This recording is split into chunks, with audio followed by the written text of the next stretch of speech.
ఇండియాలోనే #1 varicose veins hospital Avis vascular centre. నమస్కారం, మీరు చూస్తున్న సుమన్ టీవీ. నేను మీ కీర్తి. సెప్టెంబర్ 7న రాహుగ్రస్త చంద్రగ్రహణం ఉంది కదా, దానికి సంబంధించిన పాజిటివ్ అండ్ నెగిటివ్ థింగ్స్ మనం చాలా రోజులుగా మాట్లాడుకుంటున్నాం. అయితే రీసెంట్గా అంటే మేము ఈ వీడియో చేస్తున్నప్పటికీ జస్ట్ 2 days బ్యాక్ అని చెప్పొచ్చు, ఇటు పాకిస్తాన్లో కానీ, సూడన్లో కానివ్వండి, అలాగే ఆఫ్ఘనిస్తాన్లో కానివ్వండి, విరుచుకుపడుతున్న కలువ చిండులు కానివ్వండి, లేదంటే ప్రకృతి వైపరీత్యాలు మనం చూస్తూనే ఉన్నాం. దీనికి గ్రహణమే కారణం అంటున్నారు. ఇందులో నిజమెంత విషయాలు ఇవాళ ఈ వీడియోలో తెలుసుకుందాం. మరి దీని గురించి వివరించడానికి 2009 నుంచి 30,000కు పైగా జాతకాల పరిశీలన చేసి, అలాగే 2013 నుంచి వేల సంఖ్యలో పితృదోష కార్యక్రమాలు స్వయంగా నిర్వహించిన ప్రముఖ ఆస్ట్రాలజర్ బ్రహ్మశ్రీ నందిబట్ల శ్రీహరి శర్మ గురుగారు మనతో పాటు ఉన్నారు. నమస్తే గురుగారు. వాగర్థావివ సంపృక్తౌ వాగర్థ ప్రతిపత్తయే చికతః పితరౌ వందే పార్వతీ పరమేశ్వరౌ. ఆదిత్యాయ చ సోమాయ మంగళాయ బుధాయ చ గురుశుక్ర శనిభ్యశ్చ రాహవే కేతవే నమః. శృంగేరి జగద్గురు పీఠాధిపతులకి, కంచి పీఠాధిపతులకి నమస్కారములు తెలియచేసుకుంటూ కార్యక్రమాన్ని ప్రారంభిద్దాం. గురుగారు, అసలు నిజంగా ముందు నుంచే ఘంటాపదంగా చెప్తా ఉన్నాం. ముఖ్యంగా మీరు ఎప్పుడు అంటూ ఉన్నారు, గ్రహణం అనేది భారతదేశానికి సంబంధం ఉన్నా లేకున్నా అంతరిక్షానికి సంబంధించింది కాబట్టి డెఫినెట్ గా ప్రభావం అన్నది చూపిస్తుంది అని చెప్పేసి. అఫ్ కోర్స్ ఇప్పుడైతే సెప్టెంబర్ 7న భారతదేశానికి చంద్రగ్రహణం ఉంది, అలాగే 21 సెప్టెంబర్ సూర్యగ్రహణం కూడా ఉందని చెప్తా ఉన్నారు. మరి ఈ ఎఫెక్ట్ ఆల్రెడీ మనం ప్రకృతి వైపరీత్యాలు అయితే చూస్తున్నాం. ఊరు కొట్టుకుపోయి ఒకే ఒకడు మిగిలాడు. అండ్ అసలు దారుణాతి దారుణంగా అంతా కూడా ప్రకృతి విలయ తాండవం ఆడుతుందనే చెప్పాలి. దీన్ని మనం ఏ రకంగా చూసుకోవచ్చు అంటారు? గ్రహణం వల్లే ఇలా జరుగుతుందంటారా? ఇక్కడ వాస్తవానికి గ్రహణము అనేటువంటిది మనకు సైన్స్ ప్రకారం చూసుకుంటే అది ప్రకృతిలో అంతరిక్షంలో జరిగేటువంటి ఒక అద్భుతమైనటువంటి ఖగోళ విజ్ఞానానికి సంబంధించినటువంటిది.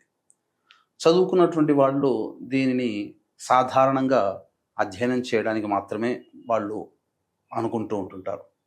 కాకపోతే ఖగోళ విజ్ఞానము వేరు, శాస్త్ర విజ్ఞానము వేరు.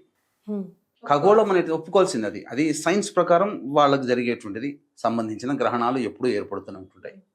కానీ శాస్త్ర విజ్ఞానానికి సంబంధించి చూసుకుంటే అనేక దుర్ఘటనలు అనేటువంటివి కేవలం ఈ యొక్క గ్రహణాలు సంభవిస్తున్నటువంటి తరుణంలోనే, వాటికి ముందు వెనుక ఎందుకు జరగాలి? మిగతా రోజుల్లో జరిగి ఉండవచ్చు కదా.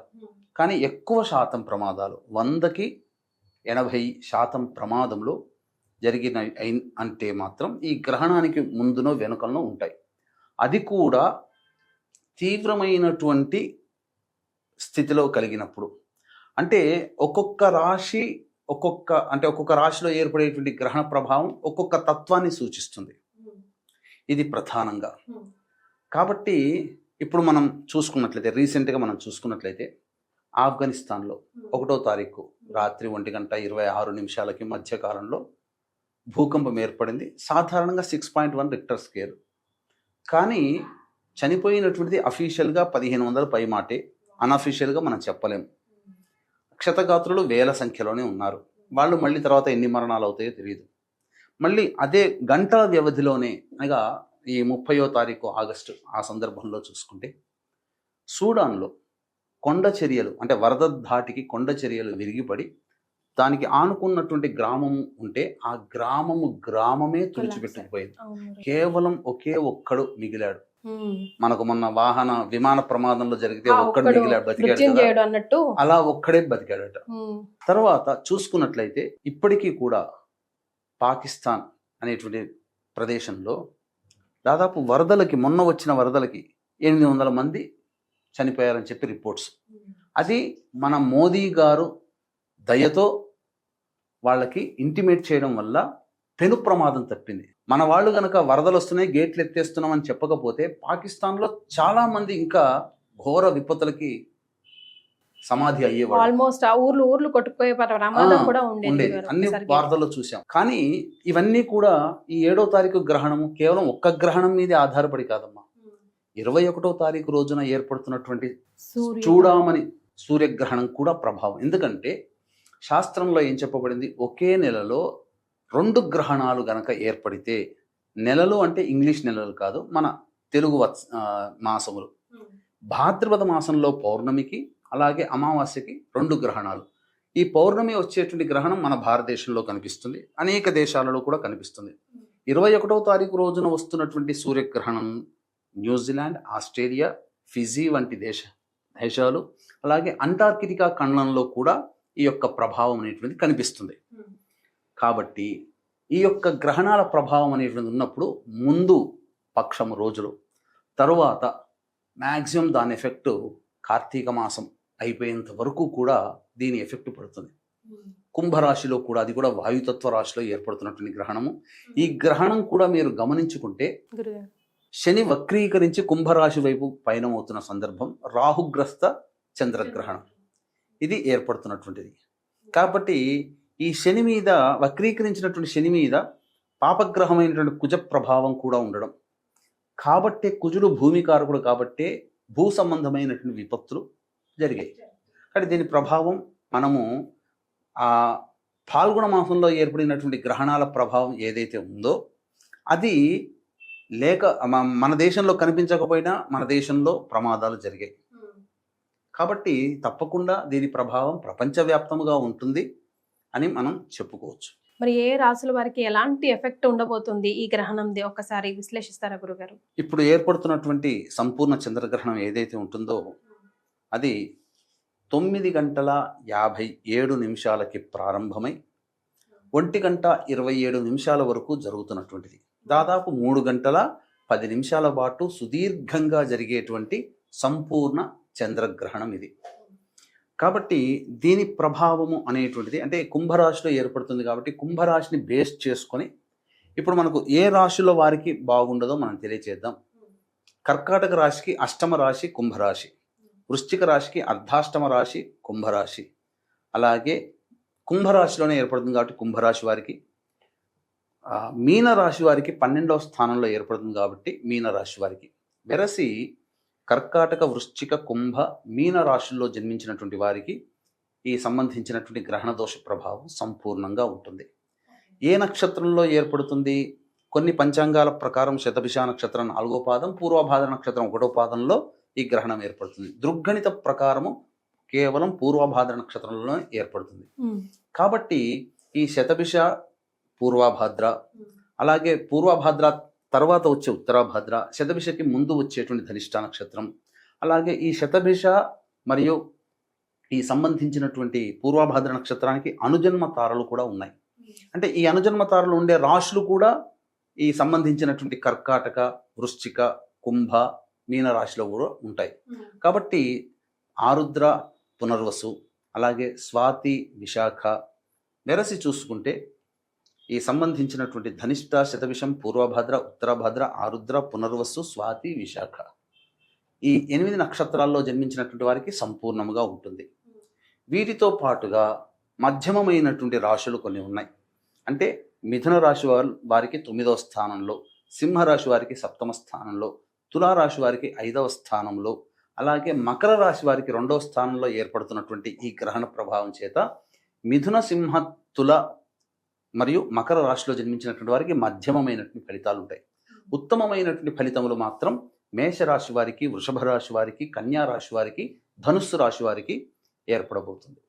కాబట్టి ఖచ్చితంగా ఈ సంబంధించినటువంటిది ఈ మేష, వృషభ, కన్యా మరియు ధనుస్సు రాశుల వారికి తప్పించి మిగతా రాశులలో జన్మించినటువంటి వారికి అనగా మిథున, కర్కాటక, సింహ, తుల, వృశ్చిక, మకర, కుంభ, మీన రాశుల్లో జన్మించినటువంటి వారికి ఈ గ్రహణ ప్రభావం కాస్త ఎక్కువగానే ఉంటుందని చెప్పవచ్చు. సో ఈ రకంగా చూసుకుంటే గురుగారు 4 రాశుల వారికి తప్ప మిగతా వారికి అందరికీ కూడా కొంచెం నెగిటివ్ ఎఫెక్టే కనిపిస్తుంది. సో ఎలాంటి ఎఫెక్ట్ వారి లైఫ్ పైన ఈ గ్రహణ ప్రభావం పడబోతుంది, తద్వారా రెమెడీస్ కూడా తర్వాత తెలుసుకుందాం. తప్పకుండానమ్మా. ఎందుకనంటే ఇది చాలా మందికి మనం ఇంతకుముందు చెప్పుకున్నట్టుగా సైన్స్కి సంబంధించినటువంటిది అనగా ఈ యొక్క శాస్త్ర పరిజ్ఞానము సాధారణంగా సంపూర్ణముగా లేని కారణం చేత మన హిందూ సనాతన ధర్మంలో పాటించేటువంటి వ్యవహారాల్లో చాలామంది మనల్నే క్వశ్చన్ చేసేటువంటి స్థితి ఉన్నది. మిగతా మతాలలో మనం చూసుకుంటే ఏదైనా చెబితే దాన్ని తూచా తప్పకుండా పాటిస్తారు. అందుకనే వాళ్ళకి డీవియేషన్స్ ఉండవు. ఇక మనం గమనించుకున్నట్లయితే ఈ ప్రధానంగా ఏ రకమైనటువంటి ఇబ్బందికర పరిస్థితులు వస్తాయి. ఎందుకంటే సహజం, ఎందుకంటే మనం ప్రకృతిలో జరుగుతున్నటువంటిది. మనం బియాండ్ ద నేచర్ మనం ఏం జీవించట్లేదు, లేదా ప్రకృతి కంటే మనం గొప్పోళ్ళం కాదు. అవునండి. దేవతలకే తప్పలేదు తిప్పలు, సామాన్యం అర్భకులం మనమెంత, మనం ఏమన్నా దేవుళ్ళమా ఏదొచ్చినా కానీ తట్టుకోగడానికి? కాబట్టి దేవుడని చెప్పుకునేవాడే మరణాన్ని తట్టుకోలేకపోయాడు, మరి మనం ఎంత? కాబట్టి ఇక్కడ సాధారణంగా ప్రకృతిలో మనం జీవిస్తున్నప్పుడు ప్రతిదీ కూడా ప్రకృతితో మమేకమైనప్పుడు మనం కొన్ని నియమాలు ధర్మాలు పాటించక తప్పదు. అయితే ఇక్కడ గమనించాల్సింది ఏంటంటే ఈ యొక్క సంబంధించినటువంటి మిథున, కర్కాటక, సింహ, తుల, వృశ్చిక, కుంభ, మకర, మీన రాశిలో జన్మించినటువంటి వారికి ఈ సంబంధించినటువంటి 8వ తారీఖు రోజున మన పీఠమాధ్వర్యంలో ఈ సంబంధించినటువంటి గ్రహణ దోష నివారణ పూజలు, హోమాలు, అంటే చంద్రుడికి, రాహుకి, శనికి జపము, అలాగే దుర్గా సూక్త పారాయణము, శ్రీ సూక్త పారాయణము, అలాగే సంబంధించినటువంటి రుద్ర పారాయణం కూడా జరిపించడం జరుగుతుంది. హోమాలు కూడా జరుగుతాయి. ఈ కార్యక్రమంలో పాల్గొన్నటువంటి వాళ్ళకి శక్తిపాతం చేసినటువంటి కరుంగలి మాల కూడా ఇవ్వడం జరుగుతుంది. అవకాశం ఉన్న వాళ్ళు కార్యక్రమం తదనంతరం కాంటాక్ట్ చేసి వివరాలు తెలుసుకోవచ్చు. ఇక మేషరాశికి లాభం అని చెప్పాం. లాభస్థానంలోనే గ్రహణం ఏర్పడుతున్నటువంటి పాపగ్రహ ప్రభావం వలన ఈ తదనంతరం వాళ్ళు చేసేటువంటి ప్రతి పనిలో ఏదైతే ఉంటుందో ఆశించినటువంటి విధంగా ముందుకు సాగడం కానీ, అలాగే అన్ని విధాలుగా ప్రోత్సాహకం అనేటువంటిది ఉంటుంది. ఇక వృషభ రాశిలో జన్మించినటువంటి వారికి దశమ స్థానంలో కాబట్టి వృత్తి ఉద్యోగ వ్యవహారాల్లో వాళ్ళకి పై చేయి సాధిస్తారు. ఉద్యోగము, కొత్త ఉద్యోగం మారడం కానీ లభిస్తుంది. కీర్తి ప్రతిష్టలు పెరుగుతాయి. మిథున రాశి వారికి అదృష్ట స్థానంలో ఏర్పడుతున్నటువంటి కారణం చేత సాధారణంగా అనుకున్నటువంటిది అన్ని దగ్గర దాకా వచ్చి వెనక్కి వెళ్ళిపోవడం కానీ, అలాగే విదేశీయానము, విదేశీ విద్యకు సంబంధించినటువంటి ఇబ్బందులు కానీ, తండ్రి గారి ఆరోగ్యం పట్ల కానీ శ్రద్ధ వహించాలి. కర్కాటక రాశి వారికి అష్టమ స్థానంలోనే ఏర్పడుతున్నటువంటి కారణం చేత ధన నష్టం ప్రధానంగా సూచించబడుతుంది. ఆరోగ్య భంగము కూడా సూచించబడుతుంది. అలాగే ప్రతి పనులలో ఆటంకాలు అనేటువంటివి ఉంటాయి. సింహరాశి వారికి దాంపత్య స్థానంలో కాబట్టి భాగస్వాముల మధ్య, అంటే వ్యాపార భాగస్వాములు లేదా జీవిత భాగస్వాముల మధ్య పొరపచ్చాలు రావడం, అలాగే ఎవరితో కలిసి పనిచేస్తుంటాం వాళ్ళతో కొన్ని ఇబ్బందికర పరిస్థితులు ఉంటాయి. కన్యా రాశి వారికి షష్టమ స్థానంలో కాబట్టి శత్రుంజయం అనేటువంటిది కలుగుతుంది. అలాగే ఏదైనా అనారోగ్యంతో కనుక బాధపడుతున్నటువంటి వాళ్ళకైతే సత్వరమే వాళ్ళ ఆ అనారోగ్యం నుంచి బయటపడే అవకాశము, రుణ విముక్తులయ్యేటువంటి అవకాశము కలుగుతుంది. ఇక తులారాశి వారికి చూసుకున్నట్లయితే పంచమ స్థానం కాబట్టి ఈ యొక్క గ్రహణ తదనంతరం నవంబర్ వరకు కూడా ప్రతిదీ కూడాను పోస్ట్ పోన్ చేస్తూ ఉండడము, ఎక్కువగా ఆలోచనలకే సమయం కేటాయిస్తూ ఉండడము, సంతానం మూలకంగా కష్టాలు, సమస్యలు పెరుగుతాయి. ఇక వృశ్చిక రాశి వారికి అర్ధాష్టమ స్థానంలో ఏర్పడుతున్నటువంటి గ్రహణ ప్రభావం వలన ముఖ్యంగా తల్లిగారి ఆరోగ్యం పట్ల శ్రద్ధ వహించాలి. అలాగే చేసేటువంటి ప్రతి పనులలో కూడా ముఖ్యంగా ఆటంకాలు, అలాగే సంతృప్తి లేనటువంటిది, వాహన ప్రమాదాలు జరగడము, గృహోపకరణాలకి, వాహన మరమ్మతులకి ఎక్కువగా ఖర్చులు పెట్టడము, ఫిక్స్డ్ అసెట్స్ అనేటువంటివి తీసి లిక్విడేట్ చేయడం అనేటువంటివి జరుగుతాయి. ధనుస్సు రాశి వారికి తృతీయ స్థానంలో ఏర్పడుతున్నటువంటి కారణం చేత ప్రధానంగా భవిష్యత్తులో సోదర సోదరిమణుల యొక్క సహాయ సహకారాలు, ఇతరుల యొక్క సహాయ సహకారాలతో అనుకున్నటువంటి పనులన్నీ పూర్తి చేసుకుంటారు. ధనపరమైనటువంటి సమస్యలన్నీ కూడాను తీరుతాయి. రుణ బాధలు, రాణి బాకీలు వసూలవుతాయని చెప్పవచ్చు. ఇక మకర రాశిలో జన్మించినటువంటి వారికి కనుక చూసుకున్నట్లయితే ప్రధానంగా కుటుంబంలో కలహాలు, మానసికమైనటువంటి సంతోషంగా ఉండకపోవడము, అలాగే ధన నష్టము అనేటువంటిది ఎక్కువగా కలుగుతుంది. ఇక కుంభరాశికి రాశిలోనే గ్రహణ ప్రభావం ఉన్నటువంటి కారణం చేత ఈ యొక్క కార్తీక మాసం వరకు కూడా ప్రతిదీ గ్రహణం పట్టినట్టుగా ముందుకి వెనక్కి జరగకుండా స్తబ్దుగా ఉండిపోతుంది, వితిహెళ్ళలో ఉన్నట్టుగా ఉంటుంది. ఇక మీన రాశి వారికి ప్రధానంగా చూసుకున్నట్లయితే ప్రతి పనులలో ఆటంకాలు ఉంటాయి. అలాగే ఈ యొక్క వ్యవహారం అనగా గమనించుకుంటే ప్రయాణాలు, అనవసరమైనటువంటి ప్రయాణాలు చేసి రావడము, ఖర్చులు బాగా పెరగడము, ప్రశాంతత లేని జీవితాన్ని గడపడం అనేటువంటిది సాధారణంగా ఉంటుందని చెప్పవచ్చు. ఓవరాల్గా చూసుకున్నట్లయితే ఈ మిథున, కర్కాటక, సింహ, తుల, వృశ్చిక, మకర, కుంభ, మీన రాశిలో జన్మించినటువంటి వారు ముఖ్యంగా మానసికమైనటువంటి ప్రశాంతత, కింది స్థాయి వాళ్లతో ఇబ్బందులు, ధనపరమైనటువంటి నష్టములు, ఆరోగ్యపరంగా ఇబ్బందులు అనేటివి సాధారణ స్థాయి కంటే కొద్దిగా ఎక్కువగా ఎదుర్కొంటారని చెప్పవచ్చు. గురుగారు, మరి కొండంతలోది గోరంతలో పోయింది అన్నట్టుగా ఎలాంటి రెమెడీస్ చేసుకుంటే మేమంతా సునాయాసంగా బయటపడవచ్చు ఈ గ్రహణం ఎఫెక్ట్ నుంచి అంటారు? ముఖ్యంగా ఈ గ్రహణం ఎఫెక్ట్ అనేటువంటిది ఉన్నప్పుడు సాధారణంగా మనం చూసుకున్నట్లయితే ఈ ప్రకృతి యొక్క విపత్తులు అనేటువంటివి మునుముందు కూడా కొనసాగింపబడతాయేమో, అందులో సందేహం లేదు. ప్రధానంగా కొన్ని దేశాల మధ్య వైర ప్రభావం రావడము, ముఖ్యంగా ప్రకృతి పరంగా వాయు ప్రమాదాలు అనగా మళ్ళీ ఏదైనా వైరస్ లాంటిది మళ్ళీ రావడం కానీ, ఆల్రెడీ ఇప్పుడు మెక్సికోలో ఒక కొత్త వైరస్ ఏదో వస్తుందని, అది ఆటోమేటిక్ గా బాడీలో ఇంజెక్ట్ అయిపోయి తెలియకుండానే బాడీని తినేస్తుందని, ఈవెన్ అది మెల్లగా యానిమల్స్ కి కూడా సోకుతుందని ఆల్రెడీ వింటున్నాం. ఎప్పుడు తెలిసిందమ్మా అది? ఆల్రెడీ రీల్స్ లో మనం చూస్తా ఉన్నాం గురుగారు. మరి అది అంటే ఎంతవరకు recent fresh news? Recent they, చిన్నగా బొద్దింకలాగా ఉంది అది. Okay, already spectacles. మెక్సికోలో స్ప్రెడ్ అవుతుంది అని వింటూ ఉన్నాం. అది కరోనా కన్నా డేంజరస్, బికాస్ మనకు తెలియదు అది బాడీలో ఎట్లా ఇంజెక్ట్ అవుతుంది అని చెప్పేసి అని ఓ, అంటూ ఉన్నారు ఆల్రెడీ. జాగ్రత్త పడాలమ్మా. ఎందుకనంటే వాయు ప్రమాదాలు ఇలాగే ఈ సంబంధించినటువంటి ప్రకృతి విపత్తులకి ఎదుర్కోక తప్పదు. ఇది 2027 వరకు ఉంటుందమ్మా. తర్వాత విచిత్రంగా 2027 నుంచి 2040 వరకు కూడా దారుణాతి దారుణాలు మనం చూడాల్సి వస్తుంది. వామ్మో. తప్పదమ్మా. ఎందుకనంటే 2027లో ఏర్పడేటువంటి సూర్యగ్రహణం మళ్ళీ 114 సంవత్సరాల తరువాత మాత్రమే అట్లాంటి గ్రహణం ఏర్పడుతుంది. కాబట్టి ఇది మనం భవిష్యత్తుని మనం అంతగా మనం ఊహించలేం. కాబట్టి జాగ్రత్త పడక తప్పదు. ఇది మాత్రం చెప్పవచ్చమ్మా. జాగ్రత్త అంటే ఎలాంటి జాగ్రత్తలు తీసుకోవాలి? దైవానుగ్రహాన్ని పొందే ప్రయత్నం చేసుకోవాలమ్మా. ముఖ్యంగా గమనించుకున్నట్లయితే ఇప్పుడు ఈ సంబంధించినటువంటి చూసుకుంటే గ్రహణం ఏర్పడుతున్నటువంటి సందర్భంలో అందరూ కూడా వీలైతే రావి చెట్టు దగ్గర కానీ, లేదా దేవాలయం మూసేసి ఉంటుంది కానీ దేవాలయ ప్రాంగణంలో కానీ, లేదా ఇంట్లోనైనా కానీ పట్టు స్నానం అనేటువంటిది చేయాలి. 9:57 కదమ్మా. 9:50 బాత్రూమ్కి వెళ్ళి స్నానం ఆచరించి తడి బట్టలతోనే వచ్చి చక్కగా మళ్ళీ పొడిగట్టలు కట్టుకొని దేవతా స్థానంలో దీపారాధన చేసుకొని చక్కగా గురుదేవులు ఇచ్చినటువంటి మంత్రము కానీ, కులదేవతా మంత్రము కానీ, లేదా విష్ణు సహస్రనామము, లలితా సహస్రనామము, శివ సహస్రనామము, గణపతి సహస్రనామము, ఏ దేవుడు ఇష్టమైతే ఆ దేవత యొక్క నామాలు అనేటువంటి చేయాలి. ఎందుకనంటే ఈ యొక్క సమయంలో రాక్షసుల యొక్క శక్తి అధికంగా ఉంటుంది, దేవతల శక్తి తక్కువగా ఉంటుంది.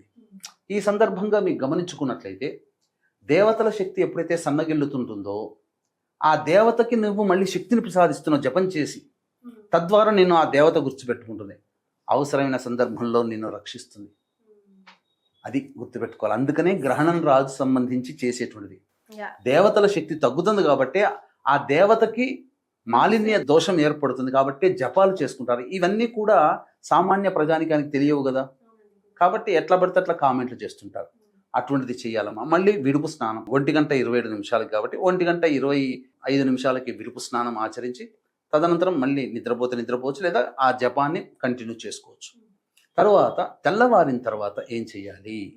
ఈ తెల్లవారిన తర్వాత మళ్ళీ కాలకృత్యాదులన్నీ తీర్చుకొని ఇంట్లో దీపారాధన పూజాది కార్యక్రమాలు నిర్వహించుకొని అప్పుడు ఈ చంద్రుడికి సంబంధించి బియ్యము, రాహుకి సంబంధించి మినుములు అవన్నీ కూడా ఒక శ్వేత వస్త్రంలో పెట్టి, అలాగే కొన్ని నువ్వులు 100 గ్రాములు కానీ నువ్వులు కానీ పెట్టి, నల్ల నువ్వులు పెట్టి ప్రధానంగా ఒక కాంస్య పాత్ర కానీ, ఇత్తడి పాత్ర కానీ, లేదా మట్టి పాత్ర కానీ తీసుకొని అందులో వెండి సర్పబింబము, సూర్యబింబము, చంద్రబింబము వేసి అది మునిగేంత వరకు ఆవు నెయ్యి వేసి దాంట్లో అప్పుడు బ్రాహ్మణుని పిలిపించి కానీ, లేదా బ్రాహ్మణుని దగ్గరికి కానీ వెళ్ళి సంకల్ప ప్రకారం చెప్పుకొని, అప్పుడు సంకల్పం చెప్పుకొని గణపతి పూజ తీసుకొని అప్పుడు ఆ యొక్క పాత్రలో, ఆవు నెయ్యితో నింపిన పాత్రలో మీ యొక్క ముఖబింబాన్ని చూసి, ఎవరికైతే దోషం ఉంటుందో ఆ యొక్క ముఖబింబం, లేదా కుటుంబ సభ్యులందరూ కూడా ఆ ముఖబింబం చూడవచ్చు, అందులో చూసి బ్రాహ్మణుడికి దానం ఇవ్వవచ్చు.